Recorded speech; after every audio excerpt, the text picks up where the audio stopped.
Good morning students. आपण reproduction in lower and higher plants हा topic बघतोय. Last लेक्चरमध्ये आपण डेव्हलपमेंट ऑफ मेल गॅमेटोफाईट हा पॉईंट बघितला होता आणि आज आपण जो पॉईंट बघणार आहे तो आहे gynoecium, structure of ovule and मेगास्पोरेंजेनेसिस. ठीक आहे, तर हे 3 खूप महत्त्वाचे पॉईंट आहेत आणि चला आता आपण लेसनला सुरुवात करूया. तर बघा, मेल गॅमेटोफाईट आणि फिमेल गॅमेटोफाईट हे जे 2 पार्ट आहेत फ्लॉवरमधले, हे काय करतात तर सेक्शुअल रिप्रोडक्शनमध्ये इम्पॉर्टंट रोल परफॉर्म करतात. आणि आज आपण जो पॉईंट बघणार आहे तो आहे गायनोशियम, म्हणजेच पिस्टल किंवा वेगळ्या लँग्वेजमध्ये female reproductive part of flower. ठीक आहे, तर आता बघा, गायनोशियम जो आहे हा गायनोशियम जनरली 3 पार्टपासून बनलेला असतो आणि हा जनरली 99% स्पेसिसमध्ये बरोबर फ्लॉवरच्या मध्ये सिच्युएटेड असतो. आता बघा, हे 3 पार्ट जे आहेत ज्याच्यापासून गायनोशियम बनलेला आहे ते कोण आहेत? स्टिग्मा, स्टाईल आणि ओव्हरी. ठीक आहे, जनरली स्टिग्मा जे आहे हे अपरमोस्ट पार्ट असतो आणि हा स्टिग्मा जनरली कुशन लाईक सबस्ट्रेटनी बनलेला असतो. कुशन लाईक सबस्ट्रेटनी म्हणजे काय तर त्यांचा जो एरिया आहे हा एरिया जनरली मॉइस्ट आणि सॉफ्ट असतो. त्याच्यानंतर स्टिग्माच्या बरोबर खाली ट्यूब लाईक फॉर्ममध्ये स्टाईल असते आणि सगळ्यात शेवटी हा एक शेपमध्ये असणारा जो काही पार्ट आहे त्याला म्हणतात ओव्हरी. या ओव्हरीमध्ये जनरली एक स्टोर असतात आणि हेच एक सेक्शुअल रिप्रोडक्शनमध्ये मेल गॅमेटोफाईटला फ्यूज होतात. ठीक आहे, तर परत एकदा ऐका, पिस्टल म्हणजेच गायनोशियम म्हणजेच female reproductive part of the flower हा जनरली 3 सब पार्टमध्ये डिवाइड होतो, स्टिग्मा, स्टाईल आणि ओव्हरी. ठीक आहे, आता बघा, हा जो काही पिस्टल तुम्हाला दिसतोय हा पिस्टल जो आहे हा काही स्पेसिसमध्ये एकच असतो, काही स्पेसिसमध्ये खूप असतात आणि काही काही स्पेसिसमध्ये ते फ्यूज्ड असतात. ठीक आहे, कन्फ्यूज होऊ नका, आपल्या सगळ्यांना माहिती आहे प्लांटच्या खूप सगळ्या स्पेसिस आहेत आणि या सगळ्या खूप स्पेसिसमध्ये त्यांचं स्ट्रक्चर थोड्याफार प्रमाणात बदलतं. ठीक आहे, आता आपण काय करतोय तर हे जे काही पिस्टल आहेत ह्या पिस्टलचेच म्हणजेच कार्पेलचे काही टाईप्स बघतोय. आता सगळ्यात पहिल्यांदा पिस्टल आणि कार्पेल याच्यामध्ये ॲक्च्युली काय फरक आहे आणि त्या दोघांचं मिनिंग काय आहे ते आत्ता आपण बघूया. तर कार्पेल म्हणजे काय? Individual number of gynoecium is called as carpel. आता हे हिबिस्कस फ्लॉवर आहे, टिपिकल हिबिस्कस फ्लॉवर आहे. याच्यामध्ये जे काही पिस्टल्स आहेत किंवा जे गायनोशियम आहे तो एकच आहे. तर काही काही स्पेसिसमध्ये हे नंबर ऑफ असू शकतात किंवा 2पेक्षा जास्त असू शकतात. जर असं असेल तर त्याच्यापैकी एक पार्ट जो आहे जो इंडिव्हिज्युअल स्टिग्मा, स्टाईल आणि ओव्हरी दाखवतो असा इंडिव्हिज्युअल पार्ट म्हणजेच कोण? कार्पेल. ठीक आहे, कार्पेल आणि पिस्टलमधला फरक कळाला का काय आहे? तर पिस्टल म्हणजे काय तर गायनोशियम, एक गायनोशियम, भले तो फ्यूज फॉर्ममध्ये असू देत, सिंगल असू देत किंवा मल्टिपल असू देत. पण कार्पेल म्हणजे काय तर एखाद्या फ्लॉवरमध्ये जर नंबर ऑफ पिस्टल असतील तर त्याच्यापैकी एक पार्ट किंवा एक इंडिव्हिज्युअल स्टिग्मा, स्टाईल, ओव्हरी यांना आपण काय म्हणतो? कार्पेल असं म्हणतो. ठीक आहे, आता हे जे कार्पेल आहेत हे कार्पेल 3 पार्टमध्ये डिवाइड होतात, अर्थात त्यांच्या स्ट्रक्चर वाईज त्यांचं हे वेगवेगळ्या टाईपमध्ये रूपांतरण झालेलं आहे. आता हे 3 टाईप कोणते कोणते आणि हे कोणत्या कोणत्या स्पेसिसमध्ये आपल्याला दिसून येतात ते आता आपण बघूया. तर बघा, इथे तुम्हाला 3 टाईपचे कार्पेल्स दाखवलेले आहेत. इथे आपला सिंपल कार्पेल जो आपल्या हिबिस्कस फ्लॉवरमध्ये म्हणजे जास्वंदीच्या फुलामध्ये दिसतो एकच असतो ना, म्हणून त्याला म्हणतो आपण मोनोकार्पस. मोनो म्हणजे एक आणि कार्पस फॉर कार्पेल. सो मोनोकार्पस म्हणजे काय, तिथे एकच कार्पेल आहे. ठीक आहे. आता दुसरा टाईप जो आहे तो आहे अपोकार्पस. अपोकार्पस म्हणजे काय बघा, तर काही स्पेसिसमध्ये एकापेक्षा जास्त गायनोशियम असतात, एकापेक्षा जास्त पिस्टल असतात. गायनोशियम आणि पिस्टलचं मिनिंग सेमच. तर ज्या वेळेला हे खूप जास्त नंबरमध्ये असतात किंवा एकापेक्षा जास्त असतात, पण ते कधीही फ्यूज होत नाही, अनफ्यूज्ड फॉर्ममध्ये असतात, अशा वेळेला त्यांना म्हणतो आपण अपोकार्पस. ठीक आहे. आणि त्याच्यानंतरचा जो नेक्स्ट पॉईंट आहे तो आहे third one type of carpel, it is fused carpels. Fused carpels जे आहेत याच्यामध्ये दिसताना मात्र ओवरी एकच दिसते, पण याच्यामध्ये नंबर ऑफ कार्पेल्स आतमध्ये त्याच्या फ्यूज झालेले असतात, एकमेकांना टाईटली अटॅच झालेले असतात, आणि म्हणून आपण त्यांना काय म्हणतो तर फ्यूज्ड कार्पेल्स. आता याचे एक्झाम्पल्स बघा. मोनोकार्पस जे काही आहेत कार्पेल्स, हे जनरली तुम्हाला मँगो ट्रीजमध्ये किंवा ज्यांच्यामध्ये सिंगल सीड्स आहेत अशामध्ये दिसून येतात. अपोकार्पस जे आहेत हे जनरली पीनट्स किंवा पी हे जे काही फ्रूट्स आहेत या टाईपच्या फ्रूट्समध्ये दिसतात, किंवा टॅमरिन, याच्यामध्ये खूप सगळ्या सीड्स तर असतात, पण ह्या सीड्स एकमेकांना फ्यूज झालेल्या नसतात. ठीक आहे. आणि त्याच्यानंतर फ्यूज्ड कार्पेल्स कुणाकुणामध्ये असतात तर ब्रिंजल, कुकुंबर, वॉटरमेलन यासारख्या ज्या काही फ्रूट्स आहेत यांच्यामध्ये फ्यूज्ड कार्पेल्स आपल्याला दिसून येतात. तर हे फ्रूट बघा कोणतं दाखवलं मी तुम्हाला, हा आहे मँगो, आणि जनरली मँगोच्या ज्या स्पेसेस आहेत ह्या मोनोकार्पस असतात. इथे तुम्हाला वॉटरमेलन, कुकुंबर दाखवलेलं आहे. तर हे जे आहेत हे काय करतात तर फ्यूज्ड टाईप ऑफ कार्पेल्स दाखवतात. आणि त्याच्यानंतर वाटाण्याच्या शेंगा, शेंगदाण्याच्या शेंगा किंवा चिंच जे आहे याच्यामध्ये काय असतात, सीड्स तर असतात पण ते एकमेकांपासून लांब असतात, फारशा जवळजवळ अटॅच नसतात. जर अशी कंडिशन असेल तर तो कोण असतो, अपोकार्पस फॉर्ममध्ये असणारा कार्पेल. बघा इथे मी तुम्हाला एकदम छोटासा रिकॅप सांगते. Female reproductive part of the flower, it is known as, yes, exactly right, gynoecium, किंवा another name of gynoecium is pistil. Individual number of gynoecium it is called as carpel. काही वेळेला स्पेसिसमध्ये एकापेक्षा जास्त पण गायनोशियम म्हणजेच pistol असू शकतात, तर त्याच्यापैकी एक पार्ट म्हणजे कोण तर कार्पेल. आता कार्पेलचे 3 टाईप पडतात, कोणते कोणते, mono, Oppo and fused. Suppose carpel is only one in number, then it is known as monocarpus. Suppose free carpels are there, many free carpels are there, then it is known as apocarpus. Suppose carpels are fused in form, then it is known as fused carpus. आता बघा हे झाले 3 कार्पेलचे type. आता आपण एक छोटासा point बघतोय तो थोडासा वेगळा, तो काय बघा, number of ovules in the ovary is varies. ठीक आहे. ओव्हरी जी आहे ही ओव्हरी कुठे असते तर स्टिग्मा स्टाईल आणि ओव्हरी, सगळ्यात खालचा जो बल्क लाईक मास्क असतो त्याला आपण ओव्हरी म्हणतो. तर या ओव्हरीमध्ये नंबर ऑफ ओव्ह्यूल्स असतात. ठीक आहे. आणि हे वेगवेगळ्या स्पेसेसमध्ये वेगवेगळे असतात. तर मँगो लाईक काही ट्रीज आहेत, हे जे आहेत ते कसे असतात, युनिओव्ह्युलेटेड. यांच्यामध्ये ओव्ह्यूल्स किती असणार आहेत तर एकच असणार आहे. आणि काही काही स्पेसिस जे असतात त्यांच्यामध्ये ओव्ह्यूल्स खूप जास्त म्हणजेच एकापेक्षा जास्त असू शकतात. For example tomato, lady finger म्हणजे आपली जी काही भाजी खायची असते भेंडी ती, तर याच्यामध्ये जे काही ओव्ह्यूल्स आहेत हे कसे आहेत, मल्टी ओव्ह्युलेटेड. युनिओव्ह्युलेटेड अँड मल्टी ओव्ह्युलेटेड असे ह्या ओव्ह्यूलचे 2 टाईप पडतात. ठीक आहे. तर काही काही फ्रूट्समध्ये एकच सीड असते, याचं मिनिंग आहे ते कसे असतात, युनिओव्ह्युलेटेड असतात. आणि काही काही स्पेसेसमध्ये आणि काही काही फ्रूट्समध्ये खूप जास्त बिया म्हणजे खूप सगळे सीड्स असतात, तर त्याला आपण काय म्हणतो, मल्टी ओव्ह्युलेटेड. ठीक आहे.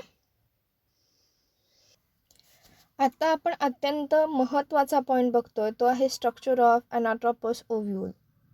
हा जनरली 4 मार्काला विचारतात आणि हा प्रश्न जो आहे हा कंपल्सरी रिपीटेड फॉर्ममध्ये असतो. एकाड एक वर्ष हा जो क्वेश्चन आहे तो विचारलेला असतो. तर चला आपण आता ह्या क्वेश्चनकडे आणि ह्या पॉईंटकडे फोकस करूया. आता स्ट्रक्चर जे आहे ओव्ह्यूलचं ते कसं असतं बघा. आणि सगळ्यात पहिल्यांदा अनाट्रोपस ओव्ह्यूल म्हणजे काय ते आपण बघूया. तर अनाट्रोपस ओव्ह्यूल जे असते ही जनरली अँजिओस्पर्मिक प्लांट जे आहेत यांच्यामध्ये दिसून येते. ठीक आहे. मग याचं वैशिष्ट्य काय आहे, स्पेसिफिक फीचर्स काय आहेत, तर ही जी काही ओव्ह्यूल आहे ही उलटी असते. कशी असते? उलटी असते, इनवर्ड डायरेक्शनला असते.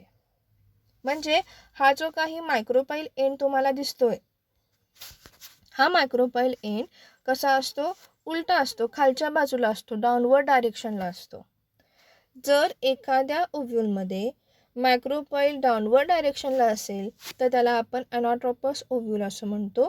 जनरली अँजिओस्पर्ममध्ये 99% स्पेसिसमध्ये अशा टाईपचे ओव्ह्यूल्स दिसून येतात. ठीक आहे. आता या ओव्ह्यूलचं स्ट्रक्चर कसं असतं ते आता आपण बघूया. आता सगळ्यात पहिल्यांदा हे ओव्ह्यूल जे आहे ते ॲक्च्युली कुठे असतात ते बघूया. तर ओव्ह्यूल जनरली ओव्हरीच्या आतमध्ये असतात. ही ओव्हरी जी आहे की नाही, ह्या ओव्हरीच्या आतमध्ये तुम्हाला ओव्ह्यूल्स दिसतात. तर ओव्हरीला ज्या ठिकाणी ओव्ह्यूल अटॅच झालेली असते तो पार्ट जो आहे तो पार्ट आहे प्लासेंटा. ठीक आहे. आणि प्लासेंटाच्या बरोबर वरती एकदम छोटासा ट्यूब लाईक पार्ट जो असतो तो असतो फिनिकल. फिनिकल आणि प्लासेंटा म्हणजे काय कळालं? तर प्लासेंटा म्हणजे ओव्हरीला ज्या ठिकाणी ओव्ह्यूल अटॅच असते तो पॉईंट, आणि फनिकल हा प्लासेंटाचा स्टॉक असतो. तो बरोबर प्लासेंटाच्या वरच्या बाजूला सिच्युएटेड असतो ट्यूब लाईक फॉर्ममध्ये. आता त्यानंतरचा जो काही मेन पॉईंट आहे तो आहे हायलम. हायलम म्हणजे काय बघा, the place of attachment of funicles with the main body of the ovule, it is called as hilum. ठीक आहे. ही आहे मेन बॉडी ऑफ ओव्ह्यूल. ठीक आहे. ही मेन बॉडी प्लासेंटाला आणि फिनिकलला अटॅच करायचं काम कोणाचं आहे तर हायलमचं आहे. ठीक आहे. सो हा पार्ट जो तुम्हाला दिसतोय तो आहे हायलम. आता ही जी काही ओव्ह्यूल आहे ही ओव्ह्यूल कशी असते तर एकदम सॉफ्ट आणि मॉइस्ट टिश्यूनी बनलेली असते. ठीक आहे.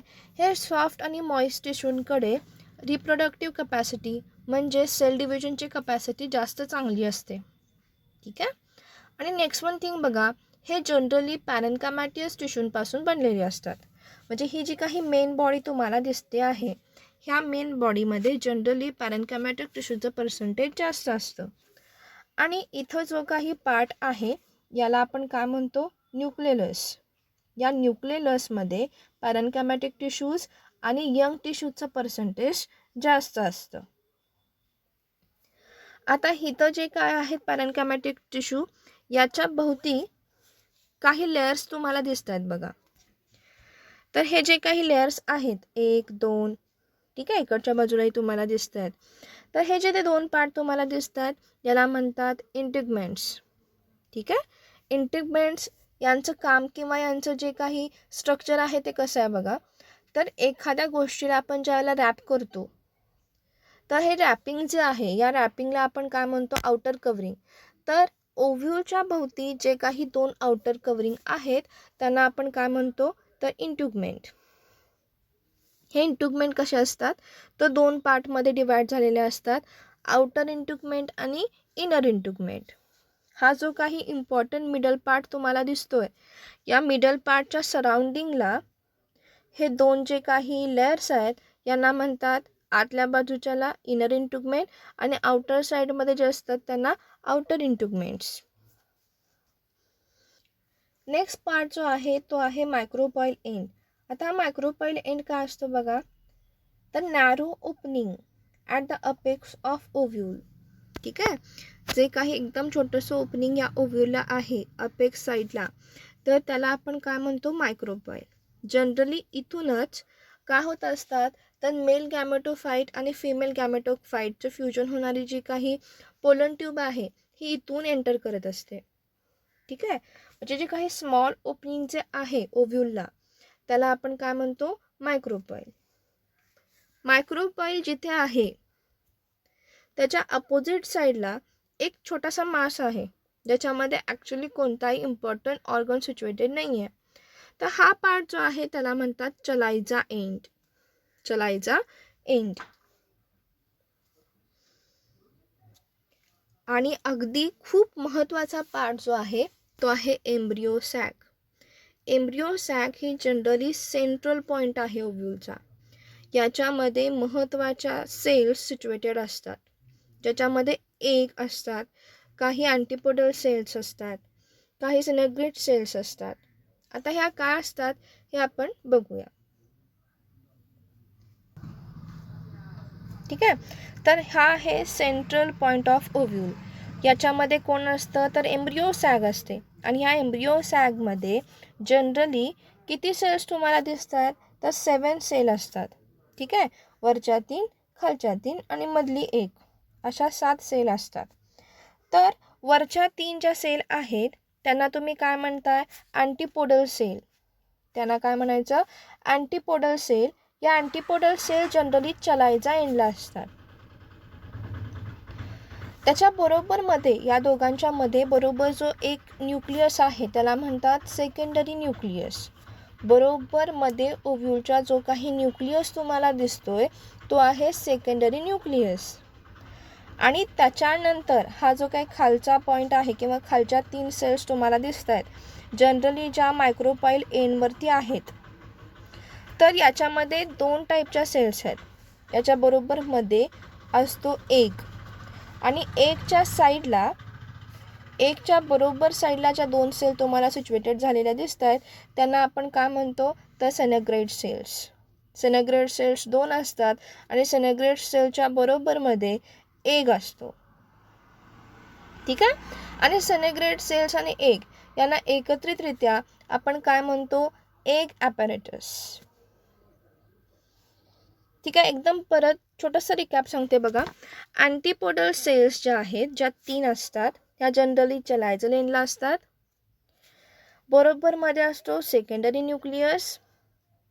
मायक्रोपाईल एंडला ज्या 3 सेल दिसतात त्याच्यापैकी मधली असते एक सेल. कडेच्या 2 ज्या आहेत त्या असतात सेनेग्रेट सेल्स. आणि ह्या दोघांना एकत्रितरित्या म्हणायचं एग ॲपॅरेटस.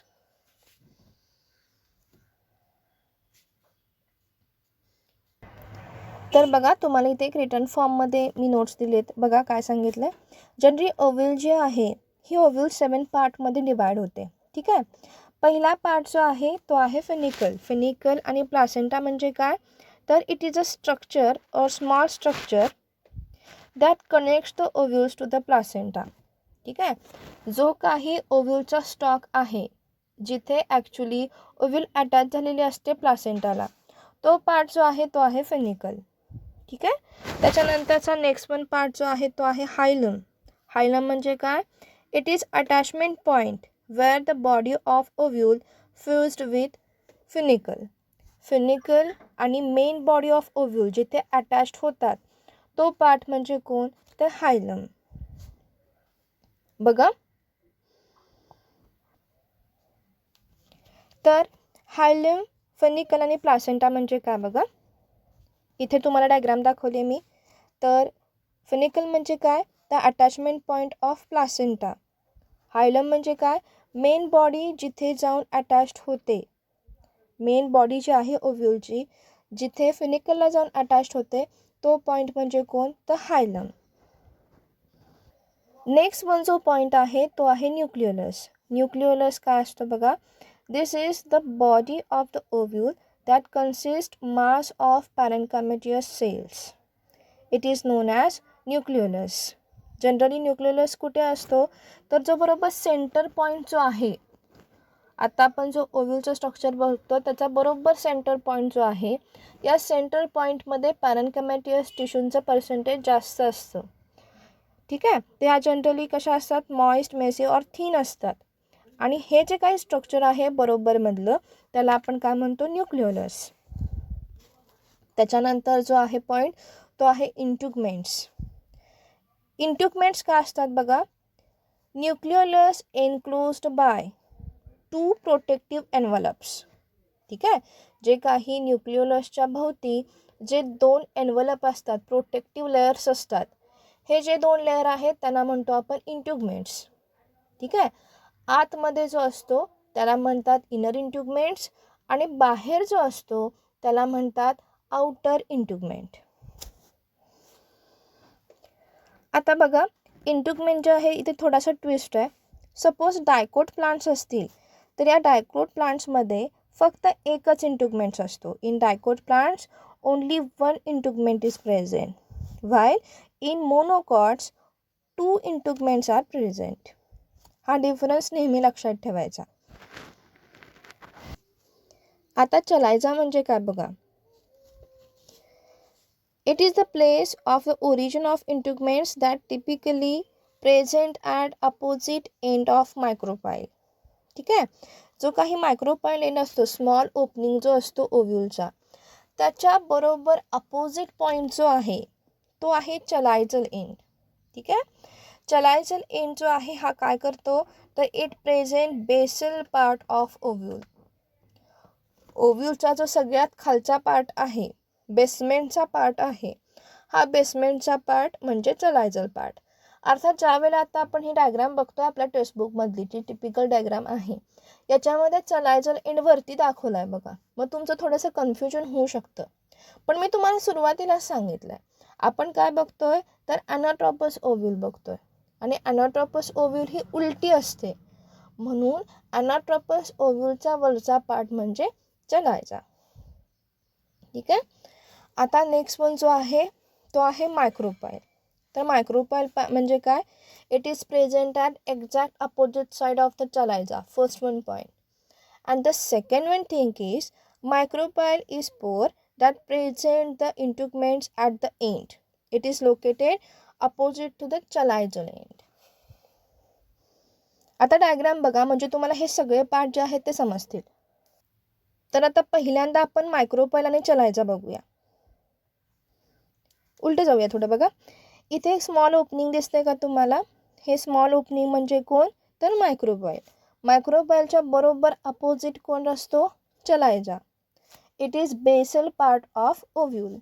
ठीक आहे, त्याच्यानंतर बरोबर मधला पार्ट कोणता तर न्यूक्लियोलस. या न्यूक्लियोलसच्या बाहेरच्या बाजूला हे जे 2 छोटे छोटेसे एन्व्हलप दिसत आहेत, आउटर कवरिंग दिसत आहेत, त्यांना म्हणायचं इंट्युगमेंट्स. आतल्या बाजूला असणाऱ्याला म्हणायचं इनर इंट्युगमेंट्स, बाहेरच्या बाजूला असणाऱ्याला काय म्हणायचं आउटर इंट्युगमेंट्स. ही जी काही मेन बॉडी आहे ओव्ह्यूलची, ही जिथे जाऊन अटॅच होते त्याला म्हणतात फिनिकल. मेन बॉडी आणि फिनिकल याला अटॅच करायचं काम कुणाचं आहे तर हायलमचं. आणि हे सगळंच्या सगळं जेव्हा एका फ्लावरच्या बेसमेंटवरती जाऊन सिच्युएटेड होतो तो पार्ट म्हणजे कोण तर प्लासेंटा. आता आपण जो पॉईंट बघणार आहे तो आहे मेगास्पोरेंजेनेसिस. मेगास्पोरेंजेनेसिस म्हणजे काय, it is a formation of haploid megaspore from megaspore mother cell. सोप्या भाषेत सांगायचं झालं तर ज्या वेळेला ओव्ह्यूल तयार होतात ओव्हरीमध्ये, म्हणजेच ओव्हरीमध्ये ज्या वेळेला एक तयार होतात, ही जी काही प्रोसिजर आहे, ही जी प्रोसिजर आहे ते म्हणजे काय तर मेगास्पोरेंजेनेसिस.